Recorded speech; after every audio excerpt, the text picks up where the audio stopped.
is your host, Roderick Swift. Every Wednesday, Musicians Matters podcast, live right here at 6:30 p.m.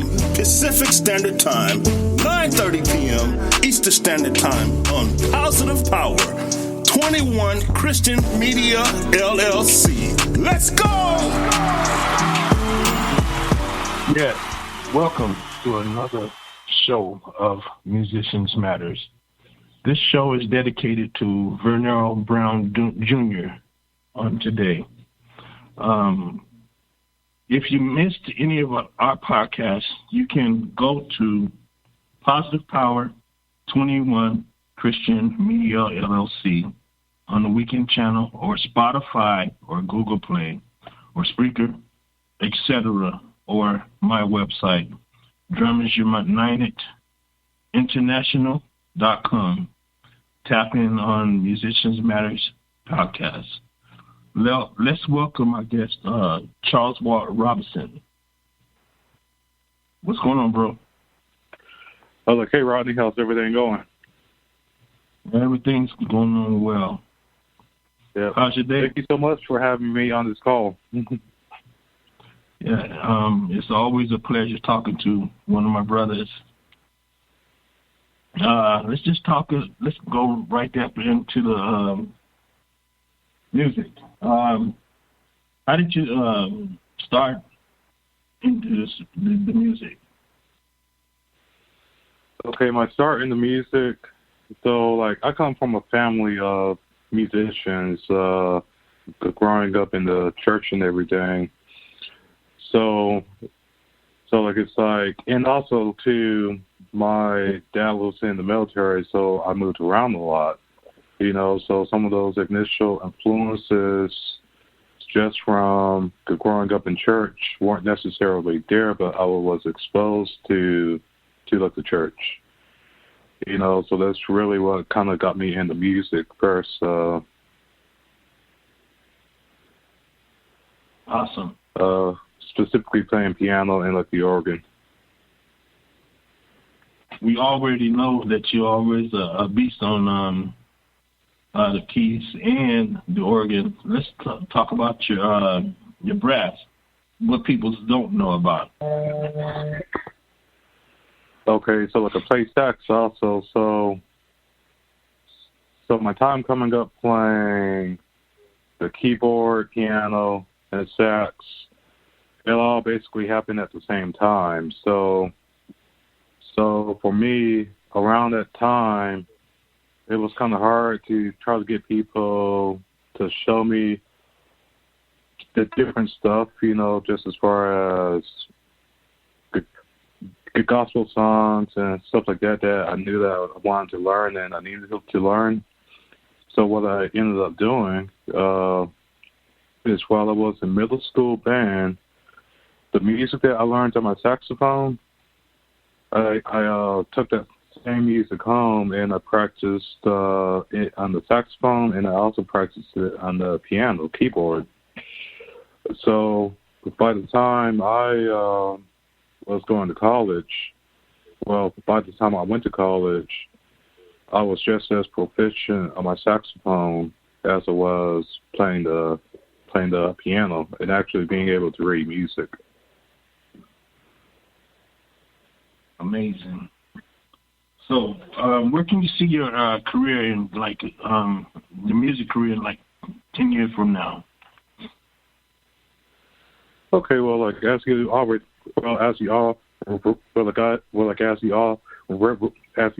already know, I already have a couple of projects out.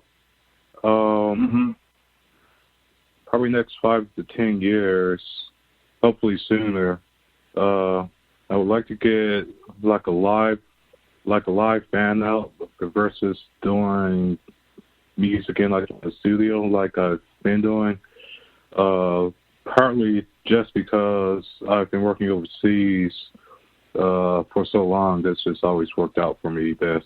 But yeah, hopefully next 5 to 10 years, hopefully have a live group out where we can perform, for just different kinds of functions, weddings, nice nice, nice grown folks events, nothing too crazy. But I just want to be that band that just kind of comes in and makes people happy. Sound like a winner. Are we going to keep the same name? Most definitely. I like that name, Key Funk. How did we come about with Key Funk? Okay, so I kind of came up with the name. So look, I'm a really big fan of some of like the older music. I'm 40 now, but I grew up on a lot of outside of gospel music. I grew up on a lot of funk. And my dad, like, he used to play a lot of funk around the house, every Saturday, like in Sunday, so I was exposed to a lot of different funk groups, and I became a big fan of P-Funk, Parliament, so the concept of Key Funk, I was like, okay, it'd be cool if I had like a 4-man combo or something like that. But everybody except for the drums played keys and played something else. So like at any given time, like you could have somebody, you saw them playing keys for like 2 songs, and the next thing you know, they on the trumpet or something, or on a lead guitar or something like that. Yep. So the focus is keyboard music and all of the cool stuff you can do with keyboards, because nowadays you can make so many realistic sounds. But just being able to have a group that's pretty versatile, just as far as like you have a lot of people that can play the different instruments, to contribute to, the sound of the band. That's true.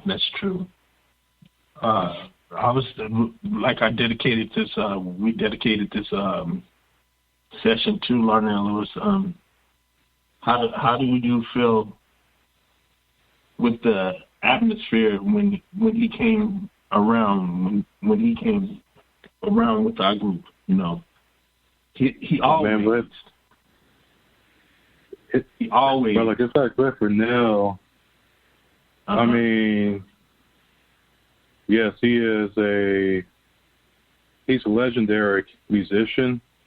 Yes, some of the places that he's been and the people that he performed with. But just as a person, but Larnell Brown was really just full of life. He could walk into any random store, and his personality is going to light up, that particular space. That's right. That's true. You're right. You're right about that. And even though when he was out there, when he was in the studio with us, he even lit up the studio just in that spirit of the moment, just with us 3. Yeah, and me and Larnell, we work good together. I'm more of a composer, but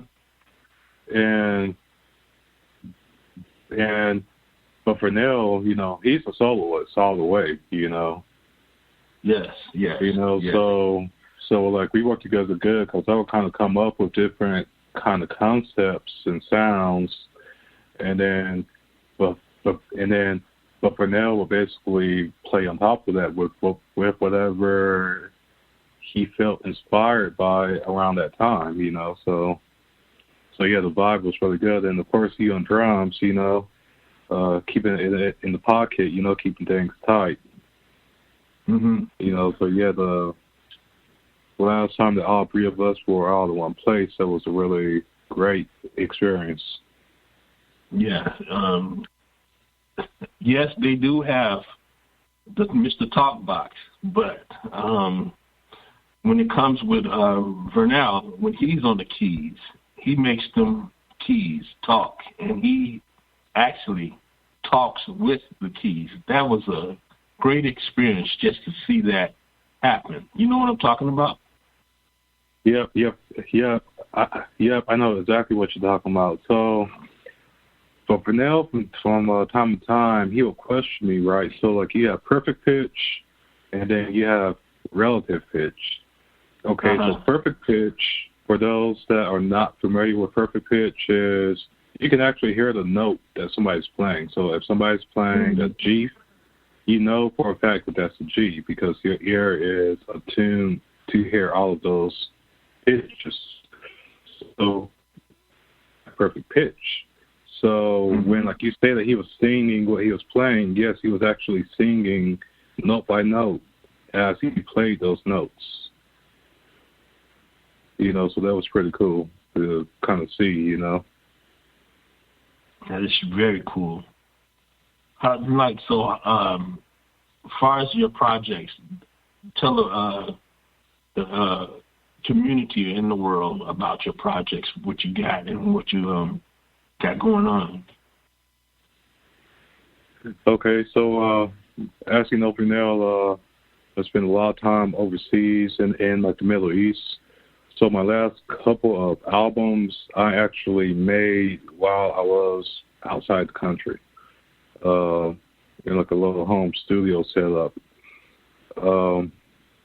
I got another album coming out really soon.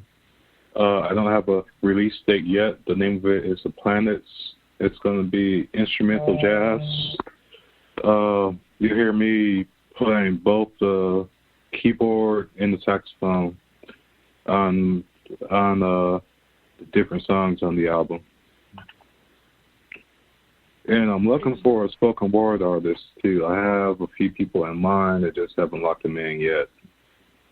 Awesome. How often do you listen to music and any other music? Like, you know what? I really don't listen to music that much unless I'm working on the song, you know, like learn how to practice. I would probably say the main time that I do listen to music is actually with my wife, when usually towards the end of the day, you just chill out on the balcony and talk and catch up and listen to different music, you know. And my wife, her taste in music is pretty eclectic as mine, so sometimes she puts me on something new. That's understandable. Because sometimes it's her playlist and then sometimes it's mine. I forgot to say, thank you for serving our country, bro. Oh, thank you. My pleasure. If you can go to any world, this is something you already probably did, but if you can go anywhere, where in the world as a musician, where would it be? Anywhere. I would probably say anywhere in the world outside of the United States. I would probably say Europe, because there's a big market out there, and I know a lot of, like, some friends of mine that tour, but Pernell used to do it too. There's a big market out there, so like you can actually go out there and gig, you know, several different places during the week or like every weekend, and you can actually be in one country next week, be in France the next week, you know. So like, yeah, I would love to play in Europe just because there's so much history there. Amazing. So I'm gonna come to another question. Do you have any fears? What is your biggest fears? Like, you know what? I don't really have a fear per se. Because you've been in the army, in the force too long, huh? Yeah, like, I don't really have a fear per se. That's good. But I guess what kind of mediates that is just preparing for stuff. You know, I'm always trying to prepare for something, no matter what I'm doing. It might be going across town. You know, I'm gonna make sure that I'm prepared before I go. You know, So I guess that preparation, that basically helps you prevent fear or hesitation from doing certain things. That makes sense. So, when I'm cooking, what you're saying is when I'm cooking, I got to have all my mirepoix together. You know what that is, right? Yeah. It's basically all of the ingredients before you start cooking, because if you don't have all of the ingredients that doesn't have, you can miss something. So that's really good to know and, take heed in. Yeah. I mean, it's all, look, I was going to say it's all planning, and it's all planning and preparation. It's just like growing up. When I was a kid, I kind of leave the house looking a certain way, so when it comes to specifically with music, like you shouldn't show up, to a church or a gig, looking a certain way, not prepared, and just things like that. Yeah, it's not a good sight. Yeah, it's not a good sight. What is the best advice?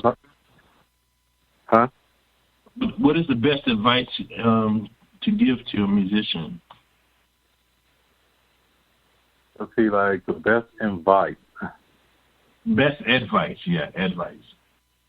Oh, like the best advice? Oh, yeah. I would probably say,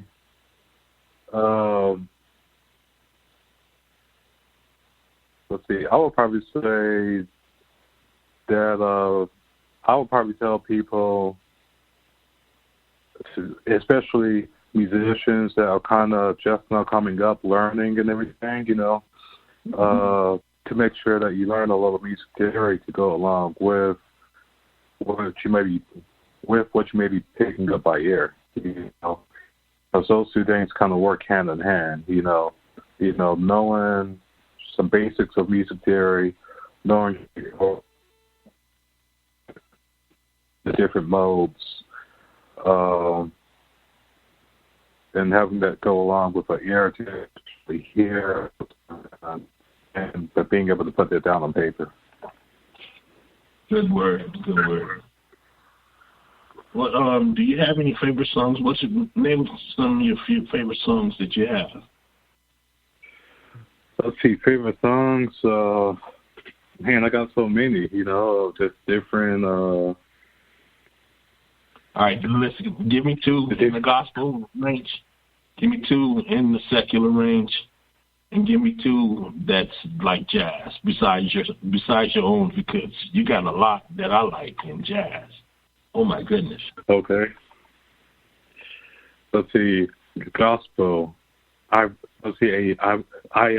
really can't name a favorite song, really, but I'll give you like a favorite artist. How about that? Okay. Sound like a winner. So two of my favorite gospel artists. And these two people, I kind of came up learning how to play their songs. So like there's flavor per se. It kind of it played a part in like influencing my music, and that would be Hezekiah Walker and the John P. Key.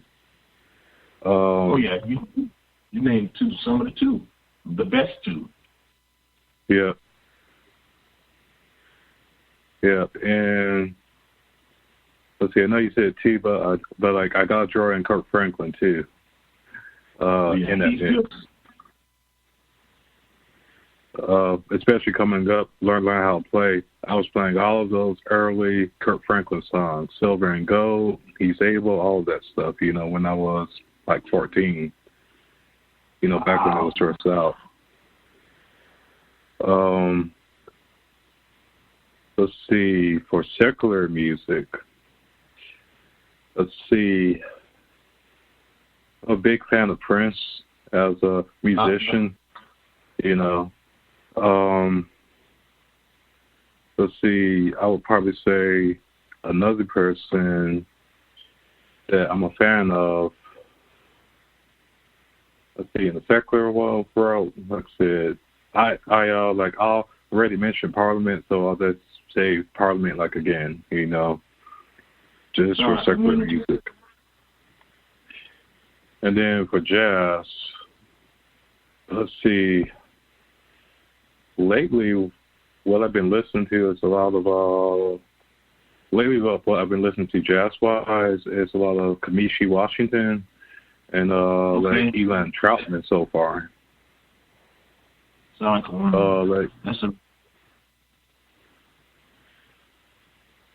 Yeah, Kameshie Washington, he's a little bit more experimental, but he's still more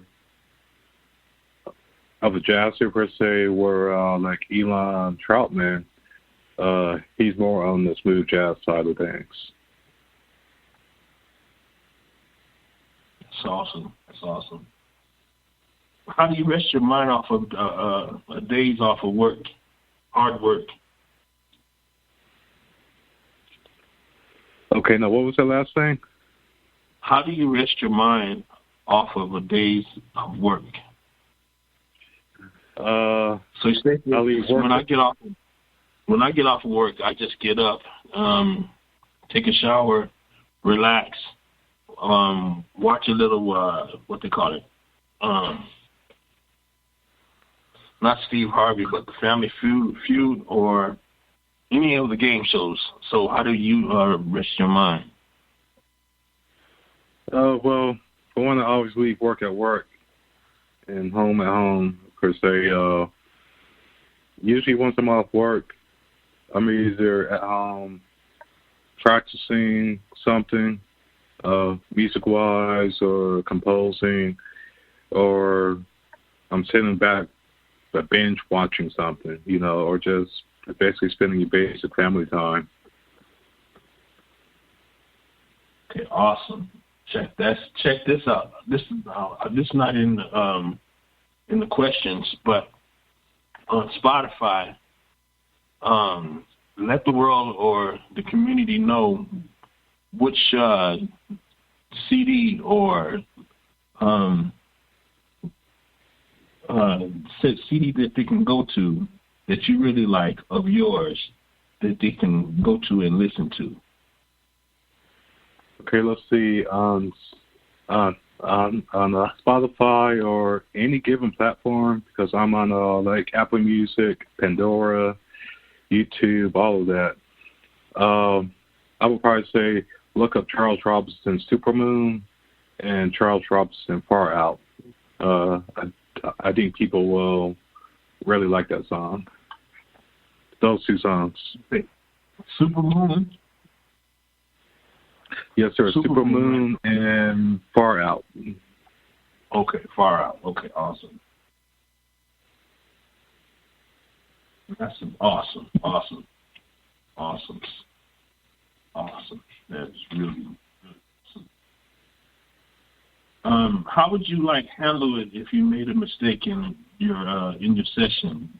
Have you ever had a session that didn't go right, or it didn't go to your certain standards? How would you handle it in the long run or in the near future? Okay, so just coming up playing, especially on the, I have classical training now too, on top of air training.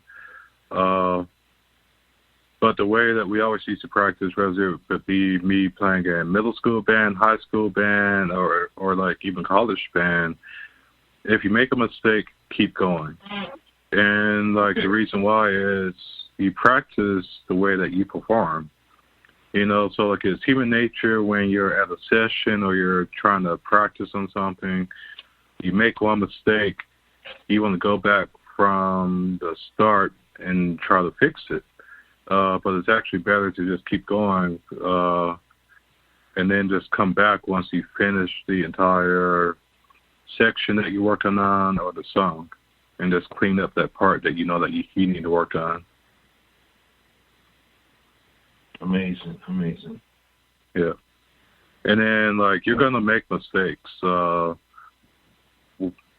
like whether it's at a practice, a session, performance, but like the best thing you can do is just make sure that you're prepared, for something to go wrong so it doesn't go wrong. Yeah, that's good knowledge, good nuggets. If you had an opportunity to collaborate with a music group or a group of musicians, who would that be? Like a special, I wanted to collaborate. I want to collaborate with Leon.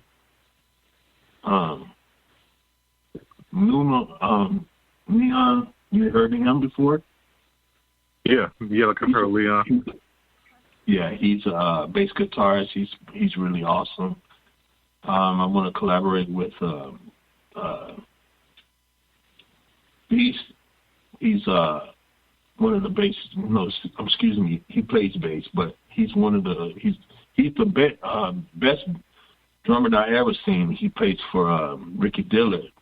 If I had a chance to just pick his brain, I would love to do that. Who would you like to do? Who would you like to talk to or collaborate with music? Well, you know what? I would probably say one particular group of people, and it's too many to name in a sense. Okay, mm-hmm. So I went to college. I went to college at a HCBU. I went to Alcorn State, and there's a lot of people that I was in the band with out there that are professional musicians now.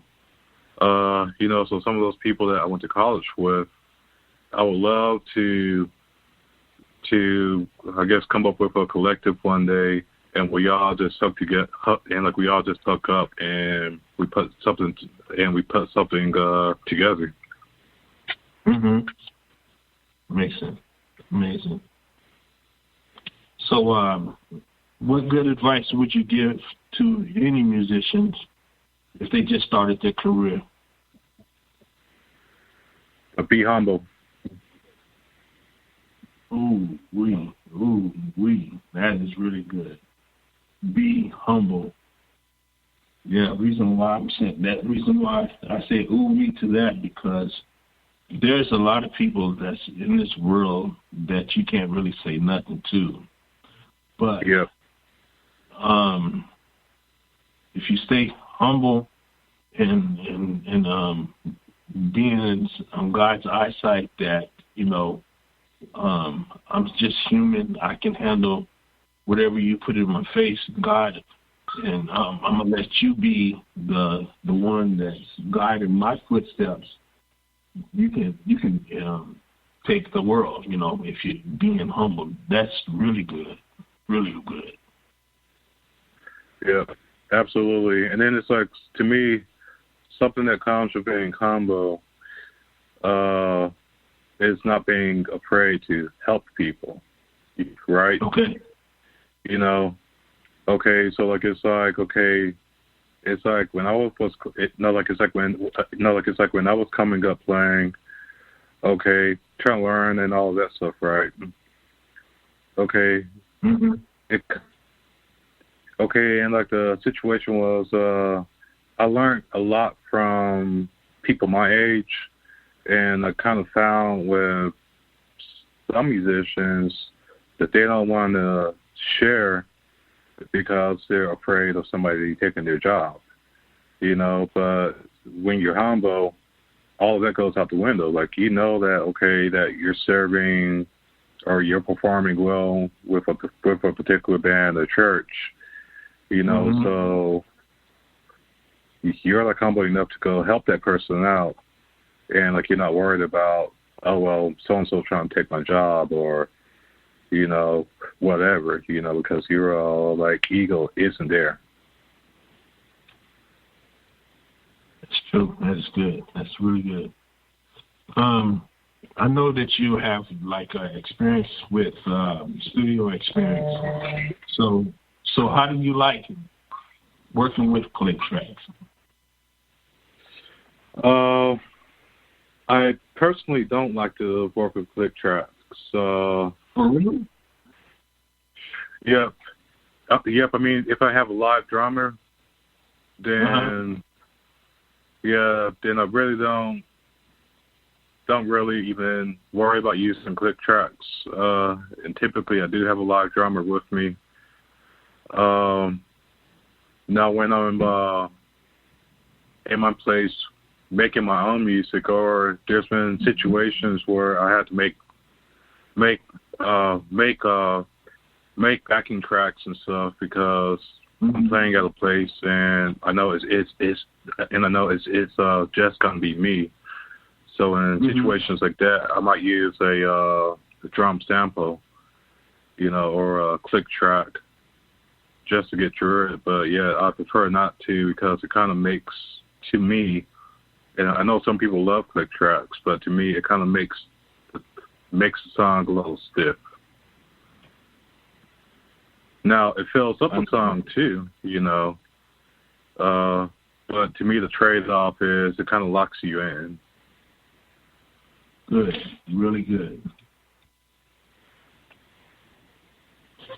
I'm interested in cooking and putting smiles on people's faces.